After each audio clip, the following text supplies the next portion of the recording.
many here in India. Some others have found an opportunity in this too to try and shame the BJP's model of government, saying that India will never have a minority candidate who can aspire for the top job. Now, the fact remains that India has had minority candidates who went on to become prime ministers and who went on to become presidents. So is this political nitpicking or is it convenient cherry picking because India has had first citizens in the past who have come from the minority communities? But first, it's the story of Rishi Sunak and how his appointment became a controversy amid a celebration. And I have been elected as leader of my party and your Prime Minister, in part, to fix them. And that work begins immediately. While Rishi Sunak has made history by becoming UK's first British Asian Prime Minister, his selection has triggered a political storm in India. Many opposition leaders have used Sunak's victory to target the BJP. Congress MP and former Finance Minister P. Chidambaram said there is a lesson to be learnt by India and the parties that practice majoritarianism. His fellow partyman Shashi Tharoor followed suit. To actually create a situation where a brown man can become Prime Minister. I think that's an extraordinary achievement. I would really like to see the Hindutvavadis of the BJP being prepared to embrace somebody. Would they embrace somebody who is an overtly practicing Muslim or Christian as Prime Minister? Former Jammu and Kashmir Chief Minister and PDP Chief Mehbooba Mufti said that while the UK has accepted an ethnic minority member as its Prime Minister, India is still shackled by discrimination. The BJP immediately dismissed the opposition's claims. India is rejoicing, Indians are rejoicing globally. So let us celebrate that. Today is not the occasion for political divide. जी और एक लंबी श्रृंखला है तमाम जो संवैधानिक पद हैं उस पर जो है वो कभी जाति धर्म और कुनबा ये नहीं महत्व रहा काबिलियत महत्वपूर्ण रही. The fact of the matter is that India has had a Sikh Prime Minister, several Muslim presidents, and the current head of state is from the tribal community. So is the opposition's majoritarianism argument far-fetched, or is there a need to introspect? All right, let me go across to our guests who are joining us this evening. Tom Vadakan, spokesperson of the BJP, joining us. Ashok Sajjanhar, former diplomat, will be on the broadcast. Rabinder Sachdev is a foreign affairs expert. Sarah Shah Halim will also be joining us, writer and activist, and Tausif Ahmed Khan, advocate and political analyst. Tom Vadakan, let me start with you.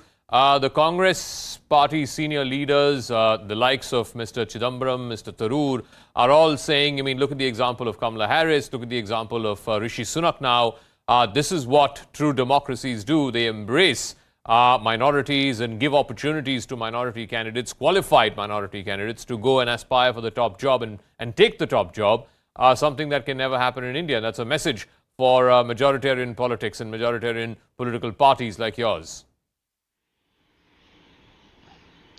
Zaka, I am surprised that these leaders can go blind to the historical background and the kind of leaders we've had, whether it was a Sikh Prime Minister or a Muslim President.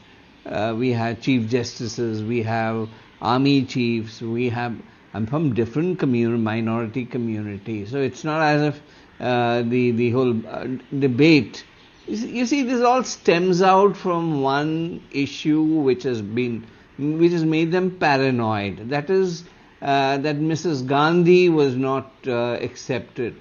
The rules permit, but the point here is, well, all these leaders we have mentioned, whether it is Rishi Sunak or Kamala Harris or other leaders, they're all, Rishi is British born, Kamala is again British born. So, I mean, here's an Italian who spent 22 years of her life in Italy. And you see, this is a kind of issue which has been raked up. And then we have Jairam Ramesh coming in and saying, Tom, one second. Is the issue about Sonia Gandhi, her foreign origin issue, and the fact that, because of that, and you say that she was not accepted, therefore she could not become Prime Minister. But the facts, as you would remember in 2004, was that she chose not to take up the top job. It was hers for the taking. You remember the famous inner calling speech, as she put it, the inner conscience speech. It was not. She gave a pass on that job.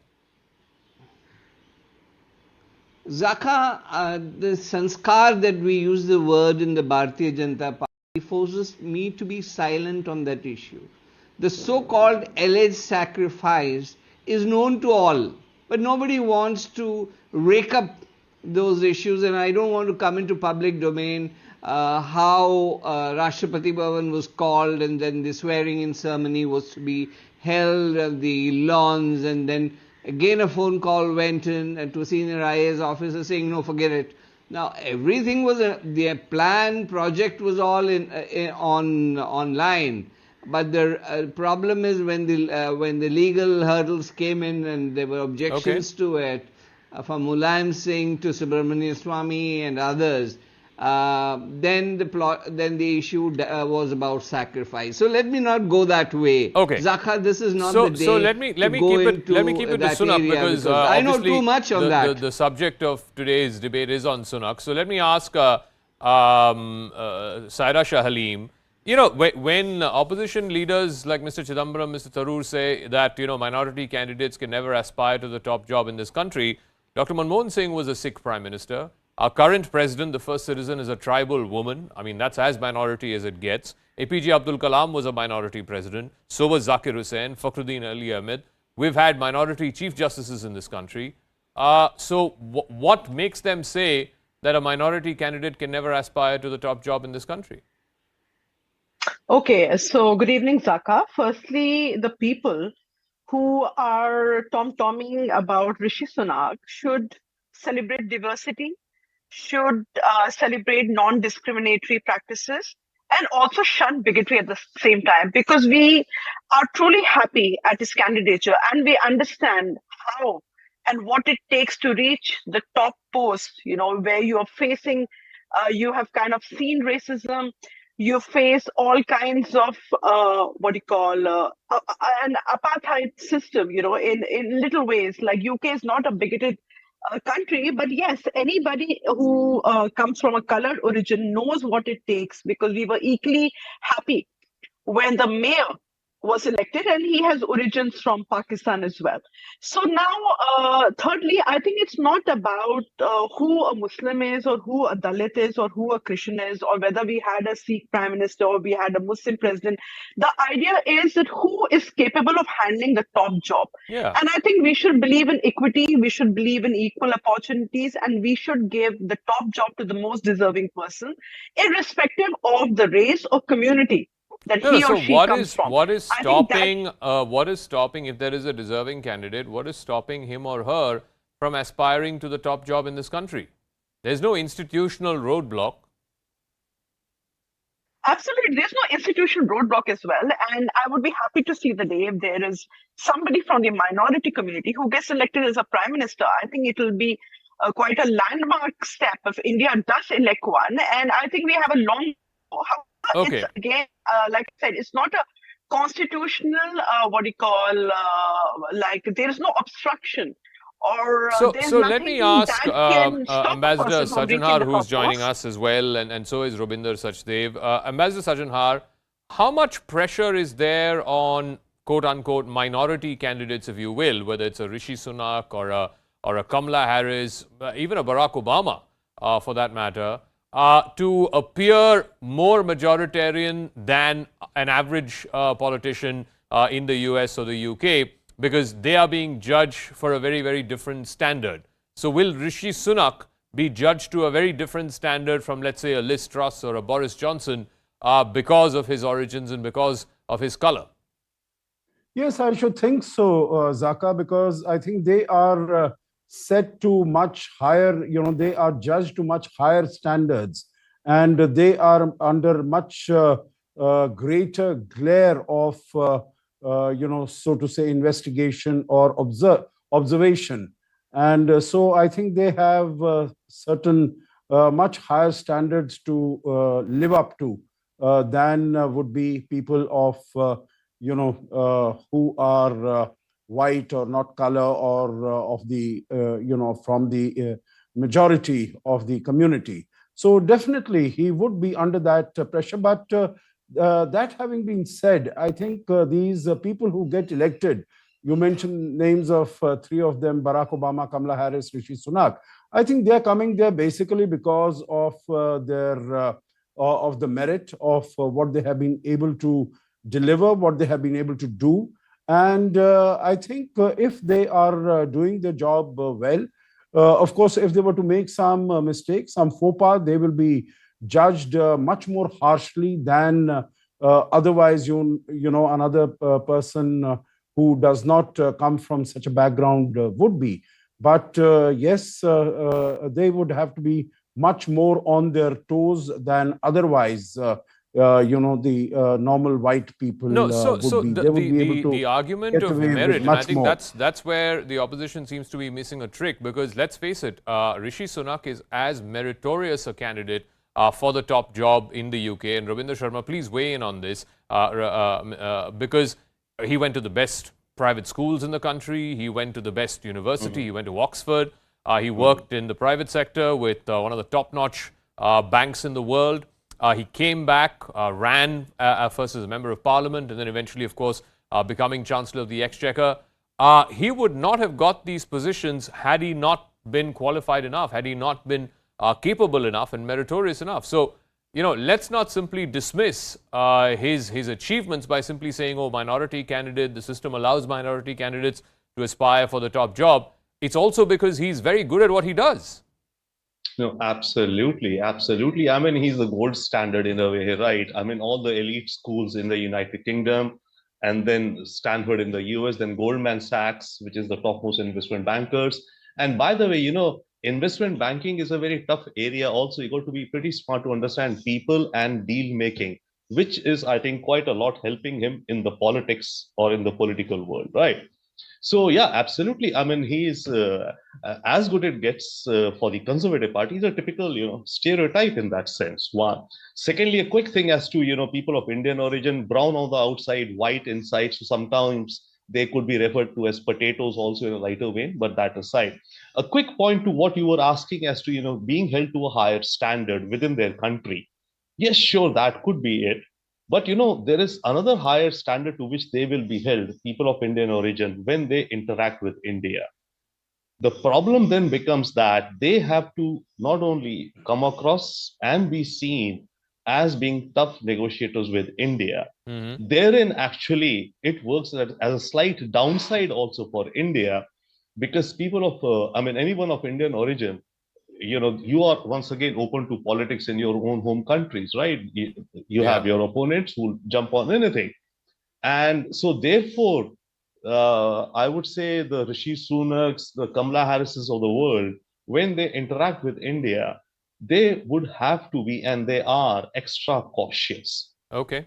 Because otherwise, it can come back to haunt them politically that they went soft on India, etc. So that's a little downside on the higher bar or a higher bar to which they have to, okay.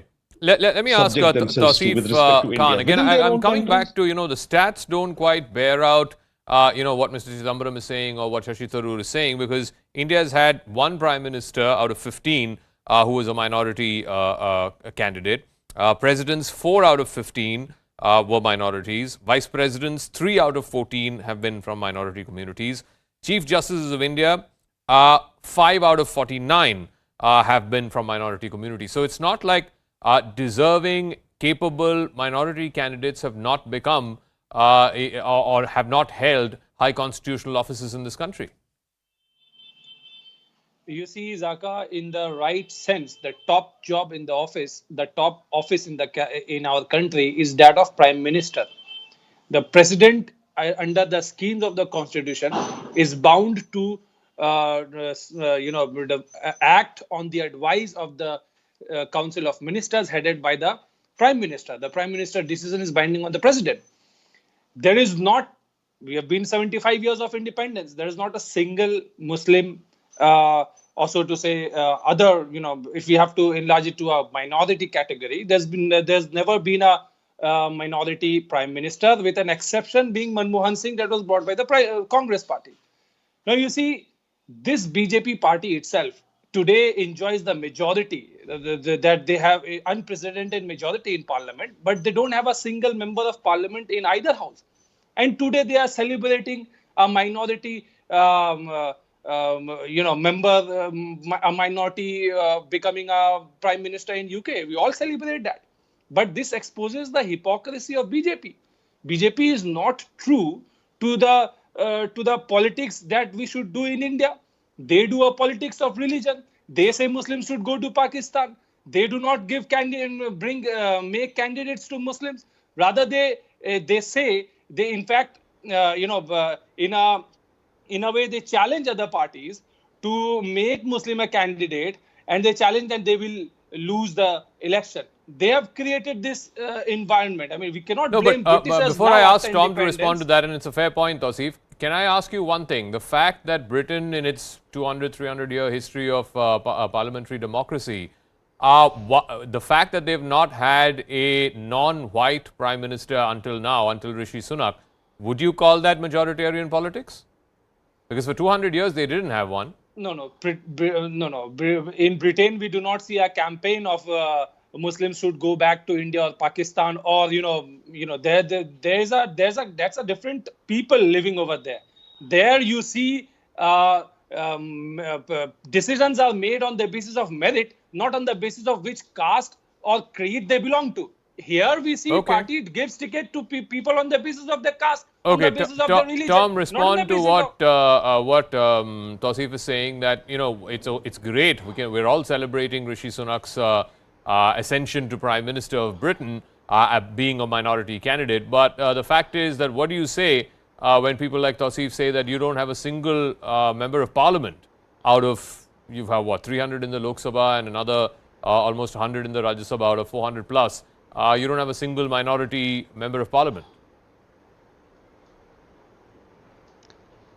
Well, I'm not contesting that. But the reality is, if people like Tausif Khan wants to join the BJP, he's welcome. But the point is, they create their own barriers.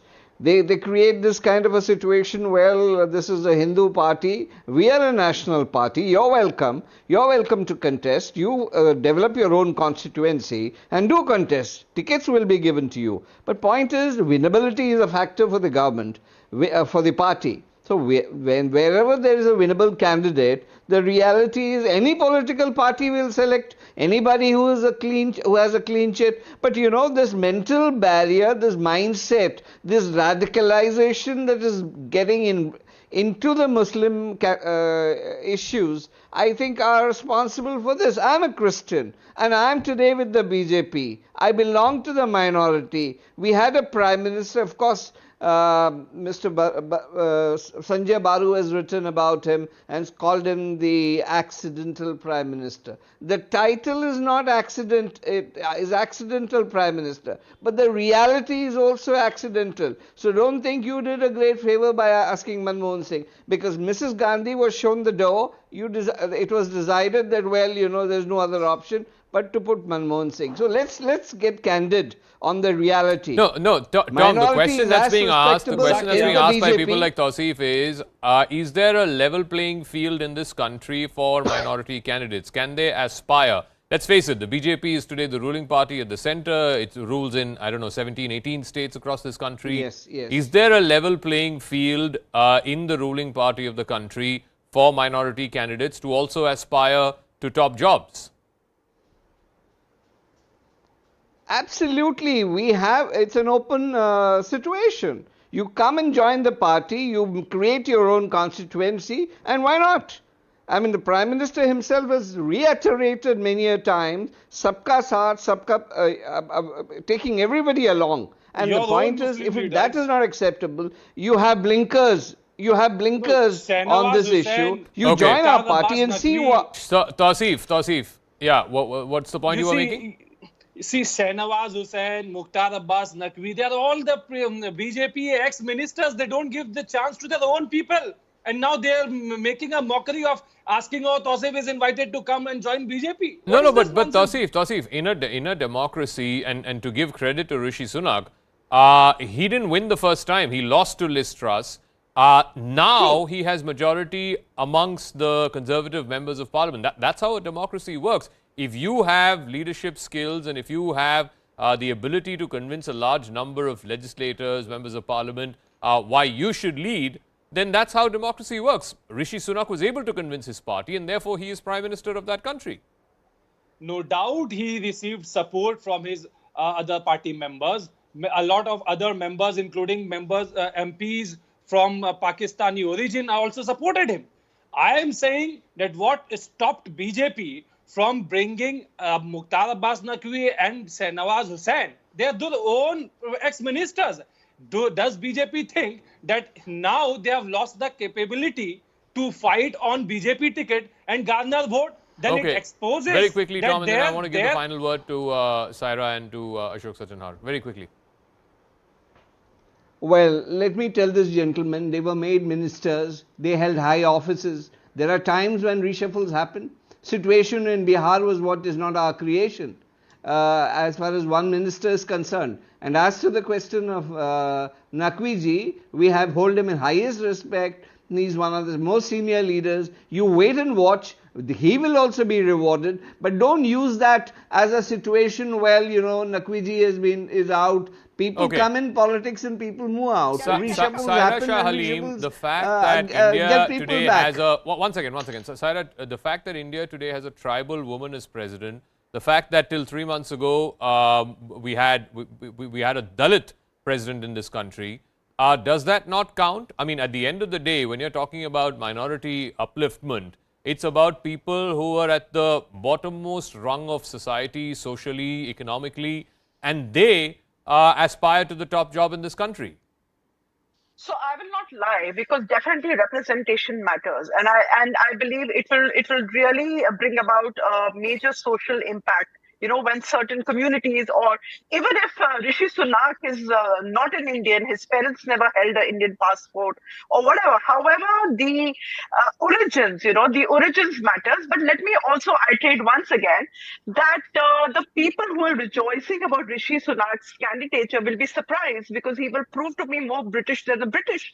Because we need to understand that there's a lot of pressure on people who come from Indian origins or Asian origins, people of color primarily, because they need to prove better than their counterparts or better than their contemporaries. So those who feel that it will be a huge turnaround for India, they'll be surprised that it might not be as expected, because he will be loyal to the British, and in time he will prove to be more British than the British. Ashok Sajjanhar, I'll give you the final word. Again, Rubinder Sachdev also made this point, and so is Saira Shah Halim. For example, on the FTA talks, and we know that they are in the final stages, how much more pressure is there going to be on a Rishi Sunak to appear and come across as being tough as nails when it comes to negotiating with India, because of his background, because of his family's origins, etc., in a way that it would not have applied to a Liz Truss or to a Boris Johnson?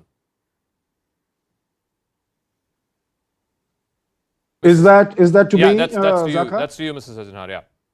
Yes. No, I think the pressure will definitely be on him, but I think what he could really do is he could, not be negotiating for it himself, but, delegate this responsibility to the Secretary of Trade, Secretary of State, Foreign Affairs, Minister of Foreign Affairs, and they'll be able to do it. So I think they will be able to do all the nitty-gritty, and the final, once it is done, the paper will land on his table. But yes, he will be required to show that there has been, as far as the negotiations are concerned, he has been strong and he has been very tough. But, coming back on some of the other issues that you were discussing, Zaka, if I may just add for, two sentences. Quickly, sir, one is, why are we hankering only after the ministerial positions? Because positions in the party are also very, very important. And I think if a person has been, there are so many other people who've been made ministers, they have acquitted themselves very creditably.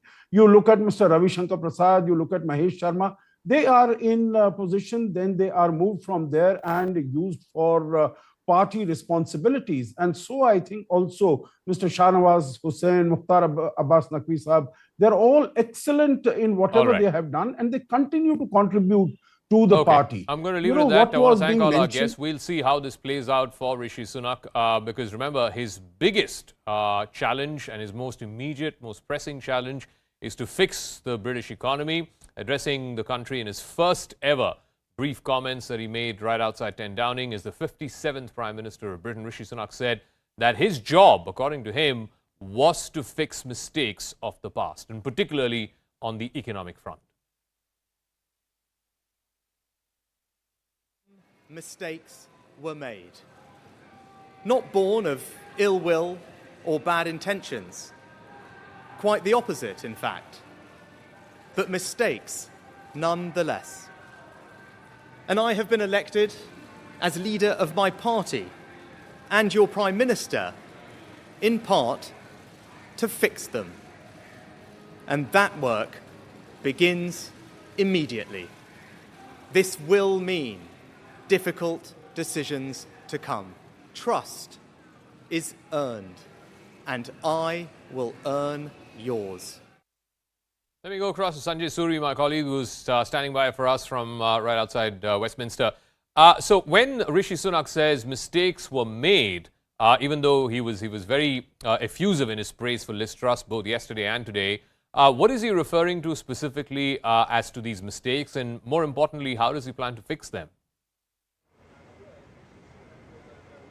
Well, the mistakes clearly were the mini budget where Liz Truss came up with these tax cuts that were unfunded without any indication how this borrowed money would be repaid, when and on what terms. So this was an undeliverable budget. The mini budget is being much discredited, and that clearly is what he was referring to.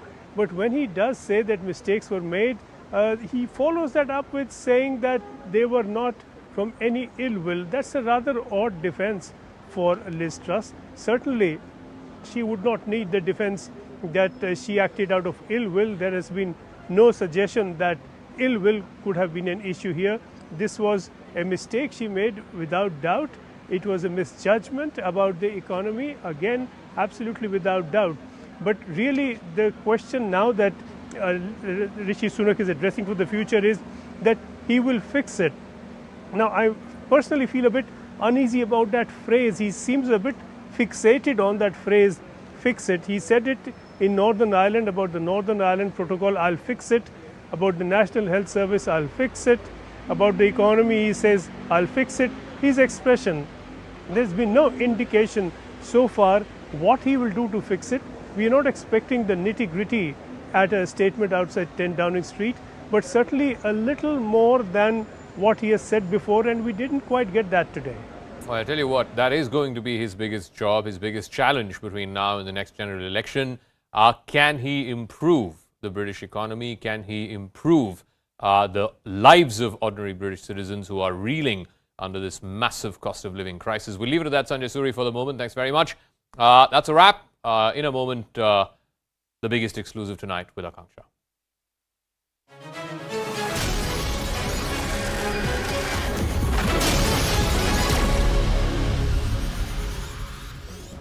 A very warm welcome. You're watching Biggest Exclusive tonight with me, Akanksha Swaroop. Now, on Monday, the Janata Dal Secular conducted a dramatic protest against the pothole menace in Bengaluru.